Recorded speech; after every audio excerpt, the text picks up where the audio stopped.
Rome, 3rd century after Christ. A man named Lucius holds a coin under the light. It still has the emperor's face. It still has the old shape. It still sounds like money when it touches the table. But Lucius knows something has changed. There is less silver inside it now. And here is the part that should scare you. The lie does not begin when people stop believing.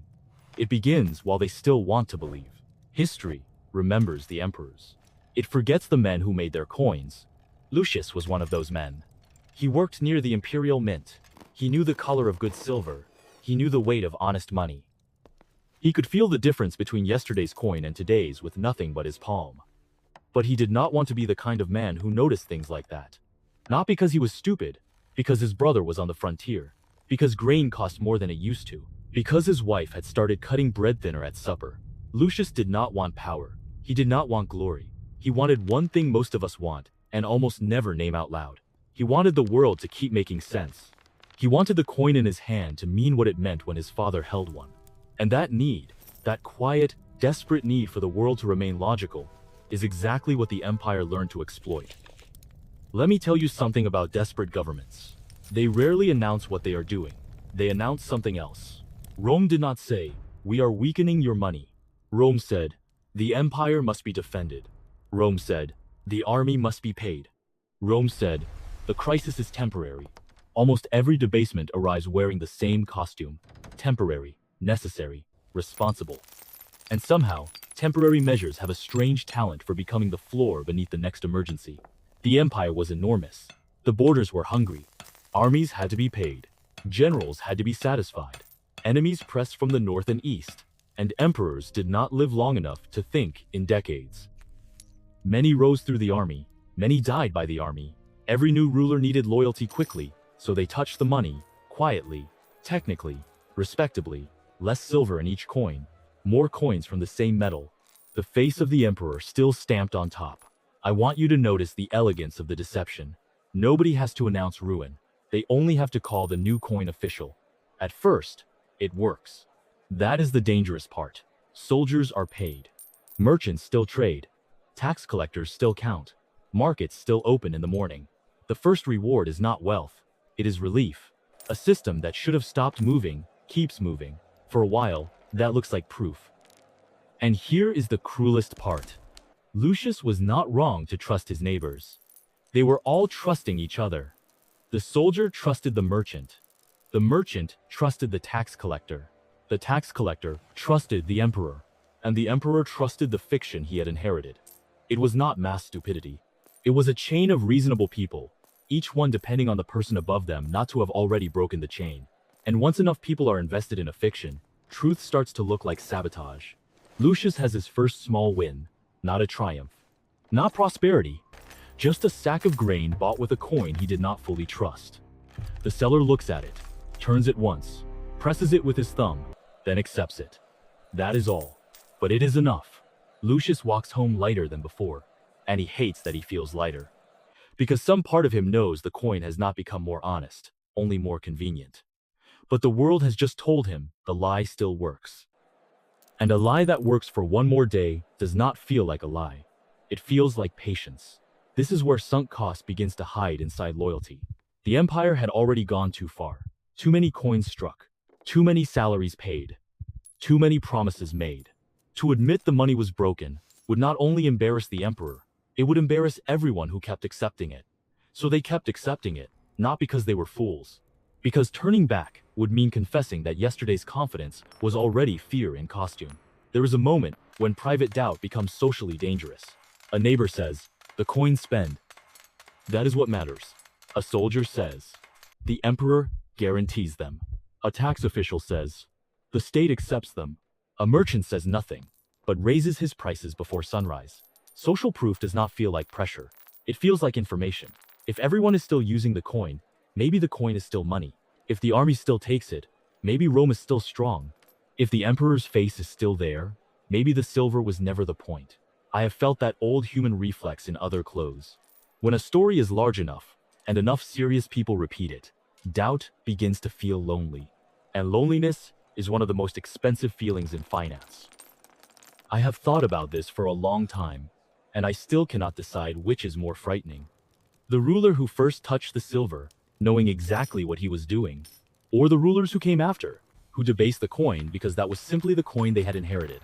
One was corruption, the other was normal, and normal might be the more dangerous of the two. Rome did not wake up one morning and discover collapse. It discovered pauses. A pause before a merchant accepted payment, a pause before a soldier spent his wage, a pause before a landlord agreed to take the newer coins, a pause before a wife asked how much bread the money could still buy. Empires fear invasion. They should fear pauses. The city still wakes. Bakers still open their doors. Children still run through alleys. Officials still write numbers into ledgers. The machine is already cracking. But daily life has not received the message. Nobody calls it collapse. They call it adjustment. They call it shortage. They call it temporary. They call it the fault of greedy sellers. Lucius does not speak of it. He simply notices that his wife now asks the price before touching the bread. He used to call that practical. Now he finds it unbearable. The coin has not vanished. Something worse has happened. It is still everywhere, and trusted nowhere. Rome keeps trying to command belief back into the metal. New issues, new faces, new values, new declarations. But a coin is not trusted because power says so. Power can stamp a face into metal. It cannot stamp trust into a hungry household. By the late 3rd century, reforms would come. New systems, new accounting, new attempts to restore order. Diocletian would try to stabilize prices with the force of administration. But by then, the deeper damage had already been done. People had learned to ask a forbidden question. What is this really worth? And once that question enters a marketplace, it does not leave politely. I do not think Rome's deepest wound was inflation. I do not even think it was the civil wars. Those were disasters. But disasters can be survived. What is harder to survive is the moment a civilization discovers that its official language no longer describes reality. After that, every announcement carries a faint smell of theater. Every reform arrives a little too late. And every coin asks, silently, to be believed one more time. Lucius sits at his table with more coins than his father ever needed, and less certainty than his father ever had. That is the wound. Not poverty alone, not inflation alone, not one emperor's mistake. The wound is watching money remain visible while value disappears. He has coins, he has imperial faces, he has official promises. But the bread is smaller, the merchant is colder, the future feels less solid in his hands. That night, Lucius does something he hates himself for. He takes one of the newer coins and places it beside an older one his father had kept. He does not need a scholar. He does not need an official. He does not need a speech from Rome. His hand knows. His wife watches him weigh them. She does not ask the question. That is what makes it worse. Because some collapses do not begin with shouting. They begin when the person who loves you stops asking you to explain. Lucius lived long enough to see reforms arrive with the confidence of men who were late. He lived long enough to see merchants hide goods rather than sell at a loss. He lived long enough to see neighbors trust barley and salt more than coins carrying the emperor's face. He never said he had been right. Men like Lucius rarely say they were right. They simply go quiet and start weighing things instead of counting them. Finally, he understood. He was not believing in the coin. He was believing in the empire that stood behind the coin. The silver was only the surface. The real metal was trust. People like to imagine denial as blindness. I do not. Denial often sees perfectly well. It sees the smaller loaf. It sees the merchant hesitate. It sees the coin weighed twice.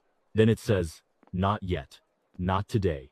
Not while I still have a family to feed, and a state telling me this is normal. That is why sunk cost is so cruel. It does not ask you to love the lie. It only asks you to protect the years you already spent believing it. Rome had spent too much credibility to admit the money was failing. So it spent more. It had defended the coin too long to confess the coin had become theater. So it kept minting the performance. I do not think the most dangerous lie in finance is the one nobody sees. I think it is the lie everyone sees. But everyone has a reason to protect. Because at that point, truth is not just inconvenient, it is humiliating. And humiliated institutions do not admit mistakes, they build monuments to them. Rome's story did not end in a battle. It ended in a market. In the moment when a man looked at the coin in his hand and realized he trusted barley more than he trusted his emperor. That is how empires die. Not with fire. With a merchant shaking his head and saying, I would rather have grain. The coin is different now. The face on it has changed. The language is different. The empire has a different name. But the mechanism, the quiet, elegant, respectable mechanism, that has not changed at all. The only question worth asking is not what Rome should have done differently. It is this. What are you weighing in your palm right now? And what are you still pretending to count? This is the golden thread. Every fortune has a story.